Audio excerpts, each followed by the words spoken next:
Sino ang pumatay kay Lapu-Lapu? Ikaw, Michael. Ba, hindi ako, sir. Kahit mahirap lang kami, hindi ko magagawa yun. Anong kalokohan pinagsasabi mo? Ang tinatanong ko sa'yo, sino ang pumatay kay Lapu-Lapu? Hindi nga ako, sir, eh. Tarantado ka talaga, no? Gusto ko makausap ang tatay mo. I want you to bring him here. Understand?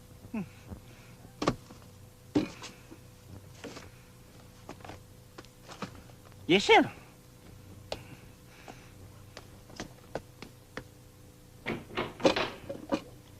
Tay, Oh, Michael,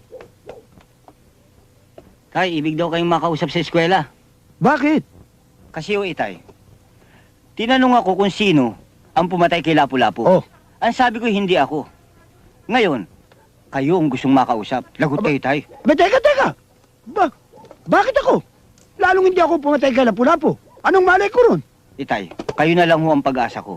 Kinakailangan sumama kayo sa akin. Dahil pag hindi kayo sumama sa akin, may expelled ako. Kinakailangan magpaliwanag kayo, itay. Kung kinakailangan magpaliwanag, edi puntahan natin. Halika. Itay na. Oh, mukha yatang may lakad kayong magama. Eh, kasi o Lola, ibig kong makausap ng teacher ko itong si itay. Oh, bakit? Inay, ito ho kasing apo nyo, pinagbibintangan sa eskwela na pumatay kay Lapu-Lapu.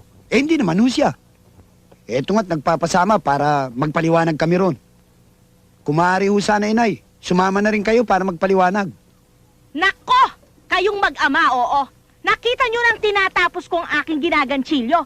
Kung bakit kasi, ayaw nyo pang aminin kung sino sa inyong dalawa ang pumatay. Sir, ito na ho tatay ko. Ano ho bang may paglilingkod ko sa inyo? Anong may paglilingkod? Kayo ang nagpatawag sa akin eh. Pinatawag? Sir, ako nagpatawag. Oo nga ho, Mr. Principal. Pinagbibintangan kami na kami raw ang pumatay kay Lapu-Lapu.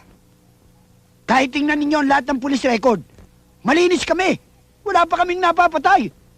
Ngayon, kung ipagpipilitan ninyo na kami ang pumatay kay Lapu-Lapu, baka ngayon lang kami makapatay ng tao.